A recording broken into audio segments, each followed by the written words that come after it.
Mr. Stephen Allen's somenews.co.uk, the podcast. Hello and welcome to the Some News podcast number 22. I'm back to normal life now after performing up in Edinburgh. Just to give you some stats about doing a show up there, I did 81 stand-up gigs in 25 days, performed on stage for 56 hours and 10 minutes, and gained 2 stone. It's not my fault. They really do deep fry everything up there. They do deep fried pizza, just in case you were worried that pizza was too healthy for you. Well, yeah, I mean, they do put vegetables on pizzas. I'm sure it's one of your 5 a day. Pizza, trifle, salad in a kebab, muller fruit corner, and a slice of lemon in a sole, and you've hit your 5. Admittedly, if you eat like that, you'll also get that Scottish life expectancy, but seeing as there's a pension crisis, it's actually the selfless thing to do. We could learn a lot from their culture. Yep, anyway, in this edition, no more airstrikes in Libya, normal strikes in the UK, and black or red gets struck off. Let's crack on. Mr. Stephen Allen's Some News podcast, the main news. There's been a lot of talk about the progress of the anti-Gaddafi forces in Libya. And remember, I'm from the north, so when I hear anti-Gaddafi, I think that's the woman who's married to Uncle Gaddafi. And then you see a picture and you think, ooh, if that's anti-Gaddafi, she has a lot of facial hair. But it explains the dress. The rebels took Tripoli and they looted Gaddafi's main compound. There were pictures of looters leaving Gaddafi's place with works of fine art. When they loot over there, they get valuable art. When we loot, people nick basmati rice from Tesco. We are rubbish at this. Gaddafi fled Tripoli using a series of secret tunnels. That's a bit rich. He was the one who said the rebels were like rats, and then he gets about using sewers. I mean, no one really knows if he made it out of those sewers and tunnels alive. I hope he did, only for the sanitation engineer's sake. Yeah, I think I'm near the blockage now. It's twigs, paper, and, I think it's Tom Jones in a dress. But the rebels won in the end. It wasn't that exciting. It was better when the rebels were under attack, but when they eventually won, it was a bit of a letdown. You know, kind of like Star Wars. One of the remaining Gaddafi strongholds is Bani Walid. I don't have any jokes on that, I just wanted to say it. Every time I hear a newsreader say it, I think they're saying it to the tune of this song. David Cameron and French President Nicolas Sarkozy popped over to Libya to take their thank yous. There was a brilliant moment where Cameron and Sarkozy lifted the arms of the leader of the National Transitional Council in the air in victory. The arm that Cameron had went a lot further up. Sarkozy should have gone for the elbow. Come on, man. David Cameron got a warm welcome from the Libyan people. Thank you. It is great to be here. Let's be honest, he would not get a response like that over here. In his speech, he said this. Your city was an inspiration to the world as you threw off a dictator and chose freedom. Admittedly, that's the same speech he used when Chloe Smith won the Norwich North by-election. But what of Gaddafi? Well, it's thought that he will try and sell part of Libya's gold reserves to pay for his protection and to sow chaos among tribes in the North African country. So his plan, his great plan to destabilise the Transitional Council, is to get cash for gold. Which explains why I've seen these adverts on the telly. Have you got any old gold lying around? Want to know how you can turn it into cash? Yes, Dale. You know you're going to have to pop it in one of these bags. Okay, but it's bullion. How much will you give me for it? Good news. I think £195. What? I have to pay for cars and bodyguards? Oh. If you're not absolutely happy, we send you gold back. I don't really have a return address. The somenews.co.uk podcast. It looks like Britain will grind to a halt on Wednesday, November the 30th. That's a bad time for it, because it will make the 2-minute silence 19 days earlier look unambitious. It's set to be the biggest mass walkout since the 1926 general strike. There hasn't been a walkout this big since Songs of Praise did their ill-fated Prodigy-themed week.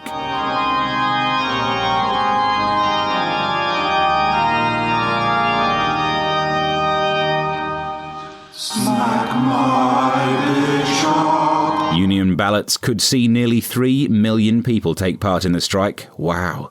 Loose women's viewing figures are going to be massive that day. We're being warned that schools, colleges, courts and public offices will shut and hospitals will be badly affected. But what are we meant to do with that information? Oh, well, I was planning on getting hit by a car at the end of November. I might put it off now. Firefighters join the call for action, and prison officers, legally barred from walkouts, may defy the law to join in. Although, it would be a fairly hard law to enforce. Order.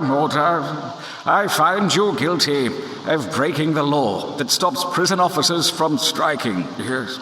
I sentence you to 5 years in... What's that? No one's working there. Huh? Oh, TUC leader Brendan Barber said it would be the biggest union mobilisation for a generation, while Unison head Dave Prentice attacked the coalition's policies and told them they faced the fight of their lives. Dave Prentice. I'm sorry, but if you're Mr. and Mrs. Prentice, you wouldn't call your kid Dave. You'd call him Alex or Alan, or basically something that begins with an A, so he'd be Apprentice. Although maybe not if he's going to be high up in a union, because people would joke, "Hey, apprentice, you're fired," and he'd go out and strike. All political parties have disagreed with the strikes. In fact, even Ed Miliband said he thought the last teachers' strike was a mistake when he addressed the TUC. Some people shouted "rubbish" at him, although that was after he said, "What do you think of it so far?" Those working in the public sector are keen to strike to protect the pensions they signed up for, while some are saying they still get a better pension deal on offer than most people in the private sector could ever dream of. If they get what they want and keep their pension deals, we could see people in the private sector paying more towards the public sector workers' pensions than they pay to their own. Could this mean people in the private sector will go on strike too? To find out more, I'm joined on the line by someone from a private sector union, the Bouncers Union Management Society. Ooh, there's an unfortunate acronym. Hello. Hello, Steve. So you're planning on a strike of bouncers? Well, we prefer the phrase public and security specialists. Yeah, I bet you do. But do you actually want to strike? Yes, I think our only option is to take strike action. And how will you make that happen? After a ballot, on a set date, we won't actually go to work. We'll stand outside our places of work and stop people going in. Like bouncers? Yes. I'm waiting. Still waiting.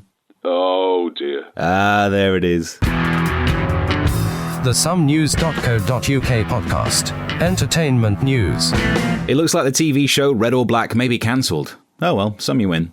If you didn't see it, it was a TV game where people do some 50-50 guesses, and that's it, really. Basically, it was tossing a coin. In fact, they should have called it Ant and Dec's Tossers. But they went with Red and Black because the story of a guy who bet everything on a spin of a roulette table and won. You see, I play my own version of Red or Black at home every time I open a bank statement. But it wasn't the rubbishness of the quiz that made it newsworthy. It was about who won. The show gave £1 million to a guy called Nathan who turned out to be a criminal with a conviction for beating up a woman. People were upset. Simon Cowell said he should give the money back. People were saying he shouldn't be allowed the money in the first place. I don't know. Just because you beat up a woman doesn't stop you being on a Simon Cowell TV show. In fact, if you did it in a nightclub toilet, you could be a judge on one of his shows for a few series. While we don't like seeing bad people win on quizzes, should we live in a world where you're not allowed on TV if you're guilty of a serious crime?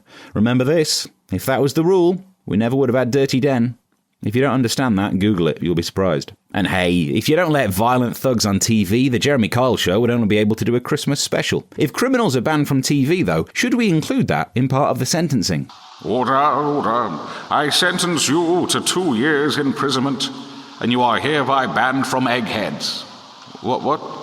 The guards are on strike. Oh, well, we'll make it a suspended sentence, and you're also banned from Deal or No Deal. To be honest, with some of the TV shows these days, it's more of a punishment to be forced to go on it rather than be banned from it.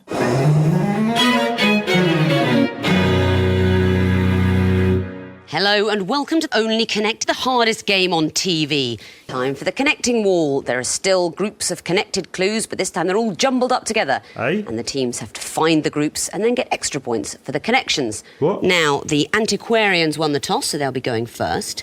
Please select an Egyptian hieroglyph. Oh, I don't understand. Look, I'm sorry. I'll never do it again. Just make it stop. A few days after the main story, one newspaper accused another winner from the show of being a woman beater. At this rate, if it does get a second series, they'll have to call it Blue or Black. Mr. Stephen Allen, the Some News podcast. Strange news.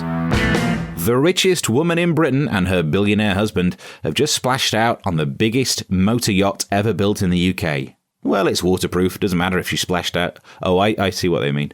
Former Miss UK Kirsty Bertorelli and her Swiss husband had the massive 96-metre 6-deck Vava 2 built to replace their existing 47-metre vessel at the cost of an incredible £100 million.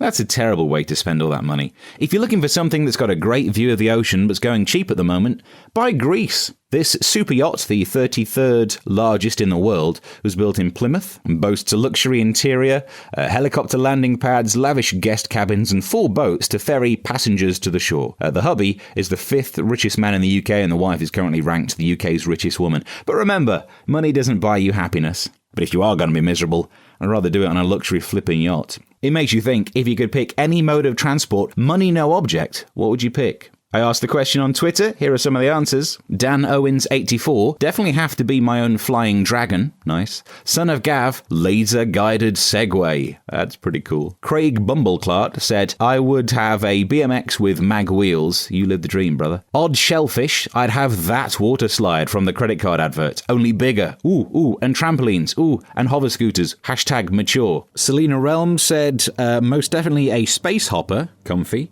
And a huge food lover said, a hot air balloon. Not been in one, but slow and relaxing and away from people. That's sociable. Jill _Adams _ a chauffeur-driven limo. You could actually make that happen, though. That's good. Abby Burlingham, a white horse. I'd have to take riding lessons first, but definitely hooves over wheels or a speedboat. You want to put hooves on a speedboat? That's not going to work, is it? Philip 501, sedan chair. Mr. Boffley, matter transfer, obviously. He's not alone. As Burke's Rover says, only one possible answer. Teletransportation. Time spent travelling is wasted. And _ a happy place said transporter, but without Jeff Goldblum or a fly. Good point. Beho9, hover sofa. I would jump all over the traffic, but would still be comfy. Practical. I like it. Aled _H, a flying camel. Really?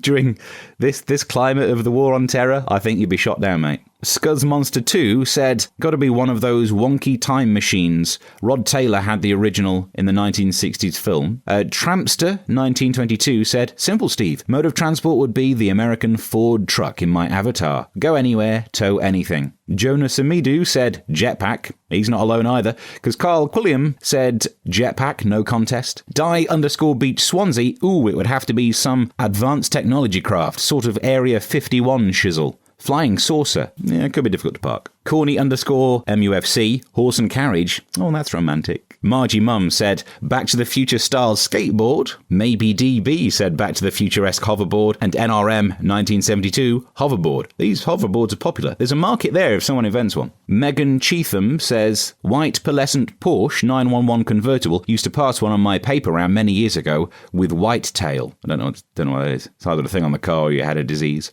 Ant _917, a boat plane. So I could chill on the sea and take off when I'm bored or in bad weather. Although don't take off in bad weather, dude. It's page 1 of flying, isn't it? And then finally, Leeds Pirate says, unicorns.